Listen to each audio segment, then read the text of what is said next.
Do you know what happened during the Cuban Missile Crisis? Well, if not, you're about to find out. In 1962, the Soviet Union placed ballistic missiles facing the U.S. in Cuba. They first denied claims of the missile sites, then admitted they were just for defensive purposes. But being only 90 miles off of Florida's coast, it was a threat to national security. Kennedy deemed it unacceptable and placed a blockade around Cuba to prevent any further missile shipments. Khrushchev sent his ships on, but when they reached the blockade, they turned back. Why was it such a threat to national security, you may ask? It's because some of the missiles could reach places as far as New York.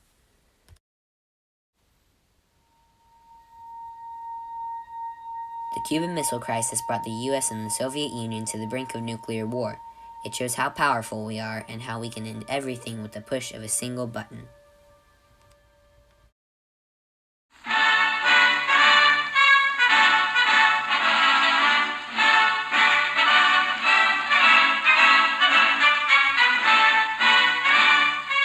On October 22nd, 1962, President John F. Kennedy broadcast a special message to the nation from his office in the White House. Here is President Kennedy as he delivered that message bearing on recent events in Cuba.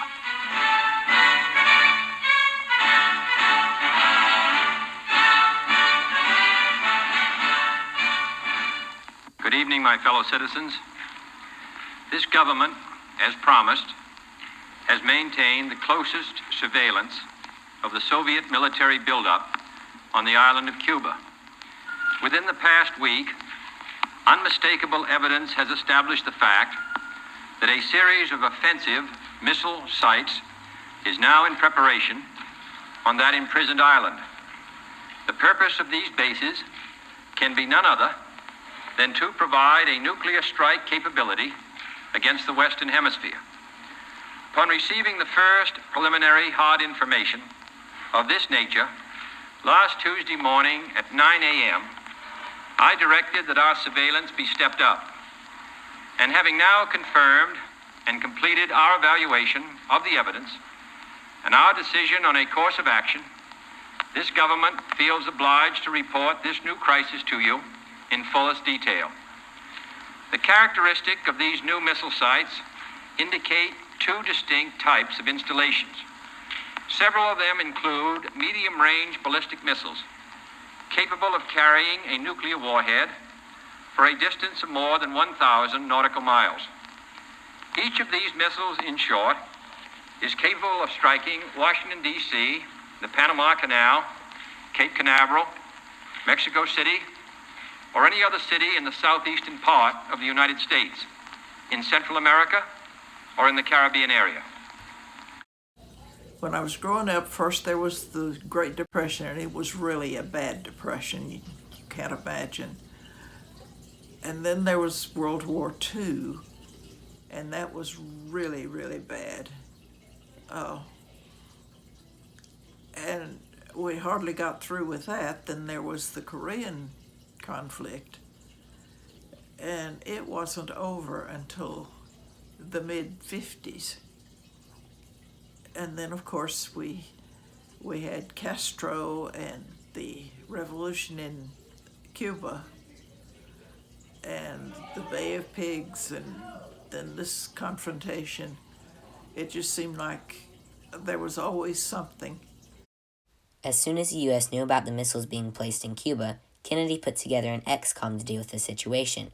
Many ideas, such as bombing and invading Cuba, were presented, but the one Kennedy chose was a blockade around Cuba.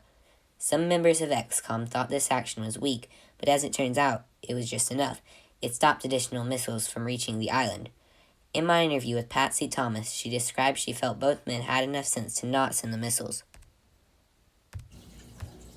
I'm optimistic all the time, and I usually think that things will work out one way or the other. And in that case, they actually did, because the two people most concerned with it had fairly good sense. With the blockade in action, there was no way for further missiles to reach Cuba, and both men were looking for a solution. Many people lined the streets telling Kennedy to be safe and that dead men can't negotiate. I know I had a friend that was just petrified, and he thought the world was going to end at that time because of the fact he thought there was going to be a nuclear war. While all this was happening, children in schools were learning how to Be sure and remember what Bert the Turtle just did, friends, because every one of us must remember to do the same thing. That's what this film is all about. Duck and cover. Paul and Patty know this.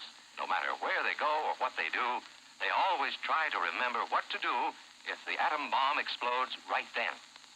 It's a bomb. Duck and cover. Sundays, holidays, vacation time, we must be ready every day, all the time, to do the right thing if the atomic bomb explodes. Duck and cover. That's the first thing to do. Duck and cover. First, you duck. And then you cover. You duck and cover tight. Duck and cover under the table. It's a bomb. Duck and cover. He did what we all must learn to do. You and you and you and you. Duck and cover. Well, you have to remember this was a different time. This was a time when nuclear warfare. We were on the verge of it all the time between us and Russia. And the Cuban nation, were friends with Russia, and allowed Russia to bring these weapons in. And we practiced at school, ducking cover, getting up under the desk. And then they moved it to where we would get out in the hallways, and then we would duck and cover and lean up against the wall. Now you may be wondering how it resolved. When both men had decided they had had enough, they started working on a compromise. Kennedy and Khrushchev sent telegrams back and forth to each other to decide how they would end the crisis. In the end, the compromise was that the U.S. would not invade Cuba if the Soviet Union agreed to remove their missiles in Cuba. They agreed on it and made it official. But another secret part of the deal was that Kennedy removed missiles in Turkey pointed at Russia. These details were not released until over 25 years later. Well, ultimately, I felt like diplomatic channels and diplomacy would have solved the issue, which it did. If I remember my history right, there are a lot of back channel meetings going on to prevent any kind of nuclear war. The Cuban Missile Crisis brought the U.S. and the Soviet Union to the brink of nuclear war. It shows how powerful we are and how we can end everything with the push of a single button.